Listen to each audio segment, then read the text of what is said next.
Mission education PhD में आप सभी का स्वागत है। आज हम मैथ्स का एक ऐसा कंसेप्ट लेंगे जो थ्योरम बेस्ड है। कहने का मतलब आप सभी बच्चों को पता है कि ट्राइंगल के तीनों एंगलों का सम 180 होता है। ये हम सबको पता है कि ट्राइंगल के तीनों एंगलों का सम 180 होता है। बट अगर हम इस बात को प्रूव करना चाहें कि ट्राइंगलों का जो तीन एंगल होते हैं उसका सम 180 क्यों होता है, तो एक थ्योरम बन जाती है। तो आज हम उसी कंसेप्ट को sum of all angles of triangle must be 180 degree theorems के अकॉर्डिंग प्रूव करने की कोशिश करेंगे। जहां पर बच्चे के लिए ज्योमेट्री पोर्शन आ जाता है और ज्योमेट्री पोर्शन के अंदर थ्योरम आ जाती है, बच्चा काफी नर्वस हो जाता है और उन क्वेश्चनों को देखता ही नहीं है। तो आज हम ज्योमेट्री का वो कंसेप्ट जो थ्योरम है, हमने sum of all angles of triangle must be 180 degree के जरिए सीखना है और किस तरह से इजी होना है उस थ्योरम को आज हम देखेंगे और मुझे उम्मीद है कि आपको समझ आएगा। देखिए वो थ्योरम क्या है, इसको थोड़ा ध्यान से समझेंगे, बड़ी इजी है। The sum of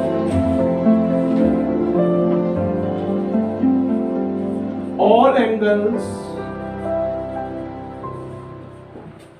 of a triangle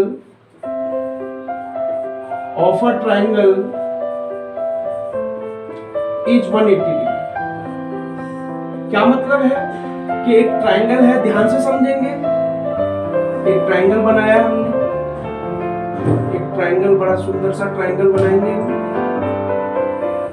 एक ट्राइंगल बनाया जिस ट्राइंगल का नाम है ABC। अब आपको नजर आ रहा होगा ये ट्राइंगल का पहला एंगल है, ये ट्राइंगल का दूसरा एंगल है और ये ट्राइंगल का तीसरा एंगल है। और सवाल को आसान बनाने के लिए मैं इसको 1 मान लेता हूँ, इसको 2 मान लेता हूँ और इसको 3 मान लेता हूँ। आज हम सबको पता है, आप ट्राइंगल समझ जाते हो कि ट्राइंगल 3 एंगल्स और 3 साइड जिसकी भी होती है उसको हम ट्राइंगल कहते हैं। बट हमारा जो टॉपिक है वो ये है, the sum of all angles of triangle is 180। ये बात हमें प्रूव करनी है। जहां पर भी प्रूफ वाले सवाल होते हैं बच्चे उसको बड़ा मुश्किल समझते हैं। तो आज हम कुछ ऐसे ट्रिक अपनाएंगे, कुछ ऐसे स्टेप्स अपनाएंगे जिससे हमें ये लगे कि जो हम करा रहे हैं वो बच्चों को समझ आ सके। तो सबसे पहले जब भी थ्योरम होती है, सबसे पहले हम गिवन लिखते हैं। गिवन का मतलब हिंदी में होता है दिया है। हमें क्या दे रखा है ये बात हम गिवन में लिखते हैं। क्या दे रखा है? ट्राइंगल एबीसी है, तो क्या लिख लेंगे हम? सिंपल सी भाषा में लिख लेंगे जिससे हमें ये थ्योरम समझ में भी आए और इसके जो स्टेप हम सिंपल भाषा में लिख रहे हैं वो भी हमें समझ आए। गिवन क्या है? ABC is a triangle. जैसे कि अभी बताया मैंने, दिया है, दिया मतलब जो हमें गिवन है वो बात हम गिवन में लिखते हैं और हमने लिख लिया ABC इज अ ट्राइंगल। अब हमें क्या प्रूव करना है? टू प्रूव का मतलब है कि क्वेश्चन के दौरान हमसे क्या पूछा गया है। क्वेश्चन में क्या पूछा है कि angle A plus angle B plus angle C का सम 180 होना चाहिए। हम 180 पर ध्यान दें। तो टू प्रूव क्या है? ये एंगल का साइन होता है, angle A plus angle B plus angle C equal to 180 degree. कुछ बच्चे एंगल्स का साइन भी नहीं बना पाते हैं, तो ये बच्चे मैं आपको समझा दूं, ये एंगल का साइन है। इसका मतलब angle A plus angle B plus angle C equal to 180 degree. अब देखिए बेटा, एक चीज करते हैं हम, कंस्ट्रक्शन। तो बच्चों का कंस्ट्रक्शन से वो कहते हैं कंस्ट्रक्शन क्या है? कंस्ट्रक्शन का मतलब है बेटा, हमने गिवन लिख लिया, हमने टू प्रूव लिख लिया। अब हमें इस बात को प्रूव करना है कि तीनों एंगलों का सम ट्राइंगल का 180 होता है। तो कंस्ट्रक्शन का मतलब क्या है? कंस्ट्रक्शन का मतलब ये होता है कि इस प्रूफ को करने के लिए हमें इस ट्राइंगल में किस चीज की आवश्यकता पड़ रही है। वो कौन सी आवश्यकता है जिससे मेरा ये प्रूफ हो सकता है? Angle A plus angle B plus angle C equal to 180 degree. तो कंस्ट्रक्शन में हम क्या लिखेंगे? इस पॉइंट से एक लाइन ड्रॉ करेंगे, एक सुंदर सी लाइन ड्रॉ करेंगे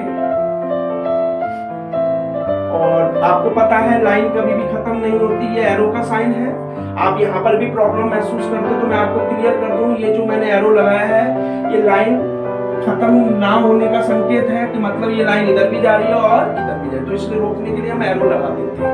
हमने कंस्ट्रक्शन करना है, हमने क्या कंस्ट्रक्शन किया, थ्रू पॉइंट ए, ये बात हम लिखेंगे, थ्रू पॉइंट ए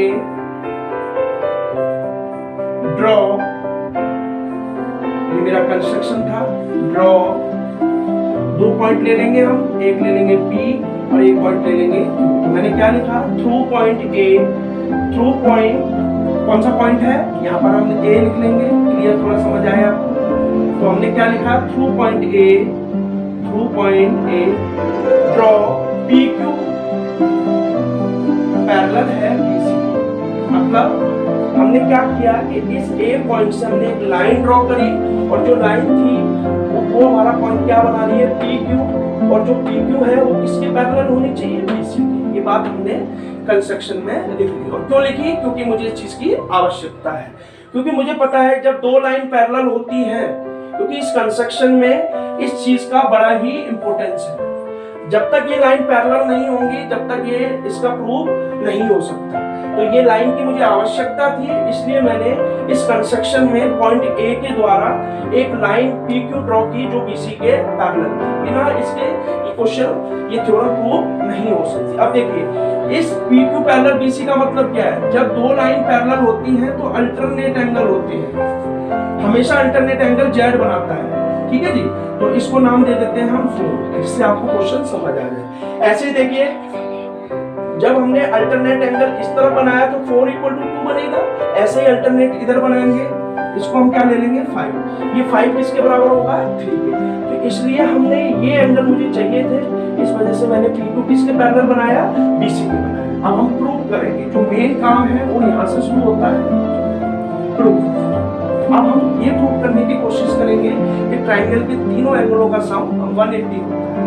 तो ये जब तक आपको ये तीनों चीज नहीं पता होगा तब तक आप प्रूफ को अच्छी तरह से नहीं कर सकते, क्योंकि ज्योमेट्री है काफी हार्ड होती है, बच्चे बड़ा मुश्किल समझते हैं। तो मैं छोटे छोटे स्टेप से आपको ये क्वेश्चन क्लियर करने की कोशिश करता हूँ। अब देखिए बेटा, सबसे पहली बात, इन ट्रायंगल ABC अब मैं प्रूव कर रहा हूँ और बड़ा छोटे छोटे स्टेप ले रहा हूँ, इजी स्टेप ले रहा हूँ, जिससे आपको ये क्वेश्चन समझ आए। इन ट्रायंगल ABC आपको पता है एंगल 4 = किसके होगा, एंगल 2 के। ये एंगल का साइन है, एंगल 4 किसके बराबर होगा, एंगल 2 के।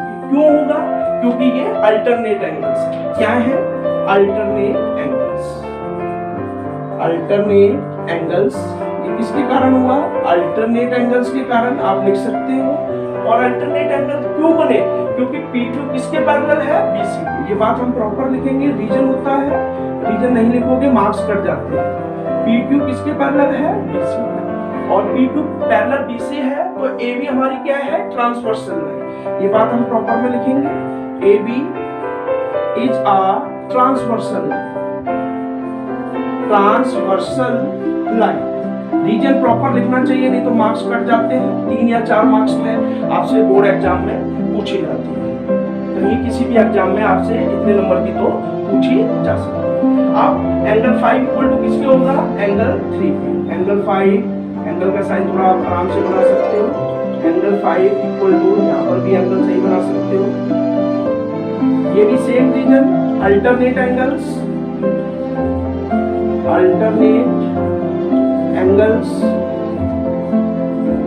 ठीक है जी। इसके कारण हुआ अल्टरनेट एंगल। और क्यों हुआ, क्योंकि PQ किसके पैरेलल है, BC के। और इस बार यहाँ पर AB ट्रांसवर्सल लाइन थी, यहाँ पर AC ट्रांसवर्सल लाइन। क्या होगी, AC is a transversal line. Transversal line. अब आप ये सोच रहे होंगे ट्रांसवर्सल लाइन क्या होती है। ट्रांसवर्सल लाइन वो लाइन होती है जो पैरेलल लाइन को एंगल से मीट करती है। जैसे देखिए ये PQ पैरेलल BC है, यहाँ पर AB इस एंगल को भी बना रही है और इस एंगल को भी बना रही है, तो इसकी इस वजह से AB ट्रांसवर्सल लाइन होगी। यहाँ पर PQ पैरेलल BC हुआ, AC इन दोनों एंगलों को बना रही है, तो AC ट्रांसवर्सल लाइन। अब देखिए इसको हम अपने सुविधा अनुसार फर्स्ट इक्वेशन मान लेते हैं और इसको हम मान लेते हैं सेकंड इक्वेशन। अब थोड़ा ध्यान से समझना, अब आपको पता है किसी भी एंगल, किसी भी लाइन पर तीनों एंगलों का सम 180 होता है। ये किसके कारण होता है? क्योंकि ये स्ट्रेट लाइन है। स्ट्रेट लाइन पर बने एंगलों का सम क्या होता है? 180 डिग्री। तो क्या लिखेंगे हम? Angle 4 plus angle 1 plus angle 5 equal to क्या होगा? 180। मैंने अभी आपसे क्या कहा? स्ट्रेट लाइन पर बने एंगलों का सम 180 होता है। तीनों एंगल स्ट्रेट लाइन पर है, 4B, 1B और 5 पर। आप इसका रीजन क्या लिख सकते हो? एंगल्स क्या लिख सकते हो? Angles made on a straight line. क्या लिख सकते हो? Angles made on a straight line. ये बात आप इसमें लिख सकते हो। ये बात आपको क्लियर हुई नहीं हुई? ठीक है जी। अब मेरी बात ध्यान से सुनना, जो मैं समझाना चाह रहा हूँ। मैं क्या समझाना चाह रहा हूँ? देखिए, मुझे ए बी सी चाहिए। मुझे क्या चाहिए? ए बी सी चाहिए। अब देखिए, मुझे क्या क्या आवश्यकता है? 1 की आवश्यकता है, 2 की आवश्यकता है और 3 की। 1 मेरे पास ऑलरेडी है, 1 मेरे पास ऑलरेडी है। तो मैं क्या करूंगा? 1 को एज इट इज रहने दूंगा। एंगल 4 इक्वल टू एंगल 2 है, तो क्या मैं एंगल 4 की जगह 2 लिख सकता हूँ? यस, क्योंकि मैंने ये बात फर्स्ट इक्वेशन में प्रूव कर दी। एंगल 1 क्या है मेरा? एंगल 1 की जगह मैं ए लिख सकता हूँ, क्योंकि मुझे एंगल ए प्रूव में लाना है। एंगल 5 की जगह क्या लिख सकता हूँ? एंगल 3, क्योंकि मैंने सेकंड इक्वेशन में इस बात को प्रूव कर दिया। एंगल 3 इक्वल टू क्या होगा? 180 डिग्री। अब मेरी बात ध्यान से सुनिए। एंगल 2 क्या है मेरा? अकॉर्डिंग टू दिस, ये मैंने अभी लेट किया था सबसे जब हमने स्टेप यूज कर रहे थे। तो एंगल 2 को क्या लिख सकता हूँ मैं? Angle B. Angle A already है ही है।